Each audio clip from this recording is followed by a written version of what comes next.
Gina Gouger. So, my case. The day before I went to work, over here. You see, our workshop is a little building right over there, and it's about 92% recycled. Even the shingles and the foundation are recycled. So, anyway, I start my plants out there, and then around mid-March, we move them out front to the hotbeds. So I would come in over there in the mornings, work all day, and then I would go back for supper at night. So anyways, that day I went to work. My folks weren't around.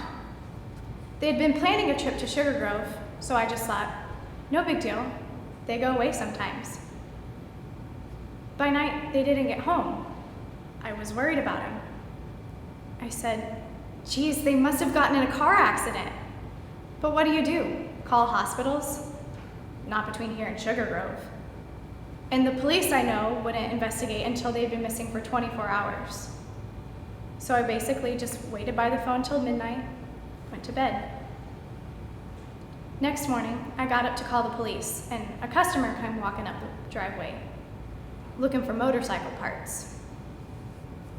And in the back room where we thought the parts might be is where we found my father's body.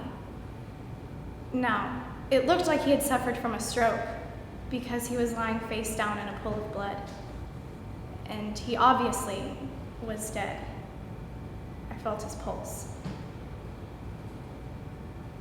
So all of a sudden, here's my father's body and my mom's been missing.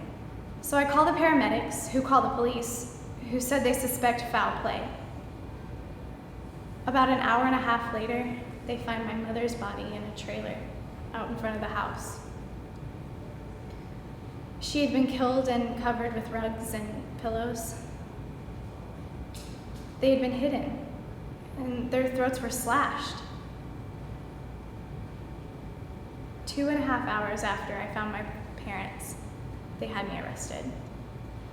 I took a polygraph test around midnight. They wouldn't let me sleep, wouldn't let me lie down. And the polygraph examiner said that he cannot pass me because of flat lines due to fatigue. Well, duh, it's midnight. I had been under questioning now for 6 hours, and my parents had just been murdered. About 1 a.m., they got 3 or 4 photos of my parents with their heads pulled back. You could see down their throats.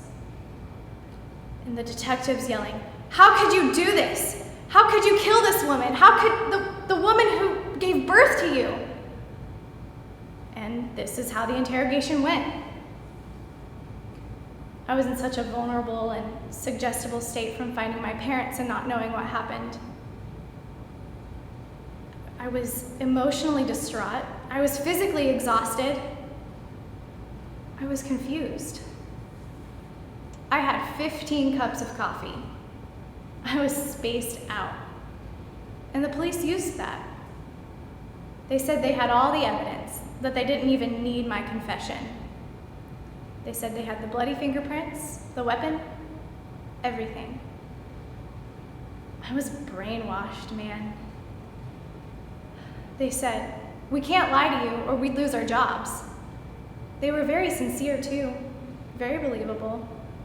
They started making me think I'd blacked out and done it myself. I said, "Look, if I killed my parents, I want to know about it." So I said, "Okay, if I can construct a situation in my mind." I finally volunteered to give what they call a vision statement, a hypothetical account of what I would have done had I killed my parents. Well, I guess I would have gotten up that morning. My mom would have been out in the trailer. Then I would have gotten dressed. I would have had to have a knife in my pocket or something. And then I guess I would have gone to the trailer she was in and walked in. I would have had to reach out towards my mom. I never would have hurt her. They used that vision statement as a confession. And they wouldn't let me say anything else besides how I would have done it. Anytime I tried to say anything else, they just hollered at me, and hollered at me, and hollered at me. After I gave the statement about my mom, I cried for about 3 minutes. And then I told them how I would have killed my father. I said, I told them, this is just hypothetical. I have absolutely no memory of any of this. The autopsy showed that everything I said in my statements was wrong. But nothing was recorded, nothing was written down. After the trial, they said that I was never under arrest, that I was free to go at any time, that I had voluntarily chatted for 12 hours and suddenly blurted out facts that only the killer would know. Then I was in prison. I was in the X house, the execution house. That place was like something out of a movie. There were no guards, and they would just open your cell door and let you run around. I guess they figured you're gonna die anyway, so why not? So you could walk down this dimly lit series of corridors through the observation room and into the execution room. That's where the phone was all of us would use, which was also the phone that the governor would use to call in and stop an execution. The whole place was run by gangs, you know, an ongoing warfare between the factions. And the only gang that would accept whites was the Northsiders, which was basically made up of Aryans and skinheads. So I had no gang protection. So I kept to myself a lot. Killed a lot of time on my own. One way I killed time was I found this sewing needle stuck in a concrete wall. Someone smuggled it in. So I taught myself embroidery. I made this tote bag that I'd take to Chow Hall and embroidered flowers on it. I put bell bottoms on some of my prison blues. Made this Calvin and Hobbes patch that I put on my hat. They confiscated that one. About halfway through my time on death row, a lawyer named Larry Marshall took on my case. He's at Northwestern. He works with a bunch of law students on wrongful convictions. My twin sister found out about him and went all the way down there through literally a blinding snowstorm. He said he would take on my case. Man, that was like the cavalry coming. Once he started working on it, Larry found out about this gang called the Outlaws.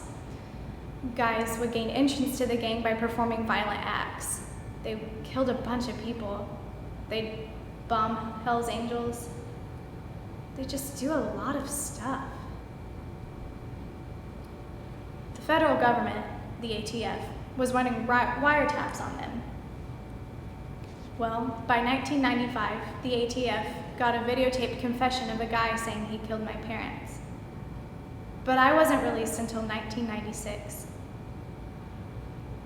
And that whole year in between, they were fighting my appeal. They fought it all the way to this Illinois Supreme Court.